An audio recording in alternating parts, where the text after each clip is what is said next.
मुझ में इतनी शक्ति है कि मैं अपने कान्हा को अपनी पीठ पर उठाकर यमुना के पार ले जाऊं। स्वयं भले ही डूब जाऊं मैं, लेकिन मैं अपने लाल को सुरक्षित पहुंचा दूंगी।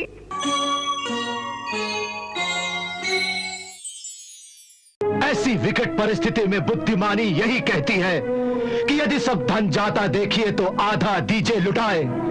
इसलिए हमें एक बड़ा कटु निर्णय करना पड़ेगा। अगर कृष्ण को नहीं बचा सके तो कम से कम बलराम को तो बचा लेना चाहिए। इस समय कंस के जो सैनिक और गुप्तचर हैं, गोकुल के चारों ओर फैले हुए हैं। सबकी नजर केवल कृष्ण पर ही जमी हुई है। इसलिए कृष्ण को आज की रात गोकुल में ही खुल्लम खुल्ला रहने दिया जाए, ताकि कंस के आदमी भी गोकुल में केंद्रित रहे। इसका लाभ उठाकर रातों रात मेरे आदमी बलराम को लेकर निकल जाएंगे। उनके सुरक्षित हो जाने पर कल दिन में किसी समय मैं कृष्ण को साथ लेकर मथुरा की ओर कूच करूंगा। क्यों?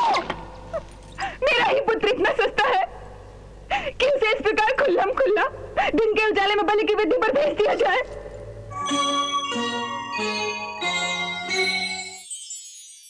यदि किसी और के प्राण देने से कान्हा के प्राण बच सकते हैं तो हम में से हर कोई अपने प्राण देने को तैयार है, परंतु ऐसा संभव नहीं है भाभी, ऐसा संभव नहीं है। क्यों नहीं है ये संभव?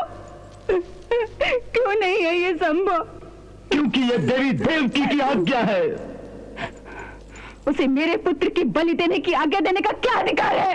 क्योंकि वो उनका पुत्र है।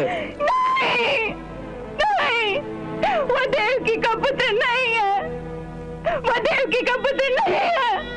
वो मेरा पुत्र है, मेरा। उसने उसे जन्म दिया होगा, लेकिन मैंने उसे पाला है। और जन्म देने वाले से पालने वाले का अधिकार बड़ा होता है।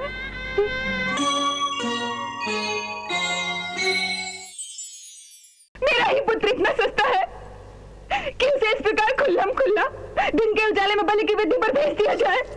उसके लिए आपने रात में भागने का कोई तरीका नहीं सोचा? कोई बात नहीं, मैं स्वयं भेष बदलकर रातों रात उसे नदी के रास्ते से निकाल कर कहीं ले जाऊंगी। भाभी, भाभी, भगवान के लिए समझने की कोशिश कीजिए। मुझे कुछ नहीं समझना, कुछ नहीं।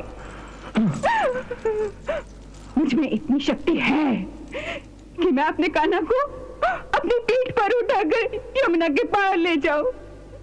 स्वयं भले ही डूब जाऊं मैं, लेकिन मैं अपने लाल को सुरक्षित पहुंचा दूंगी।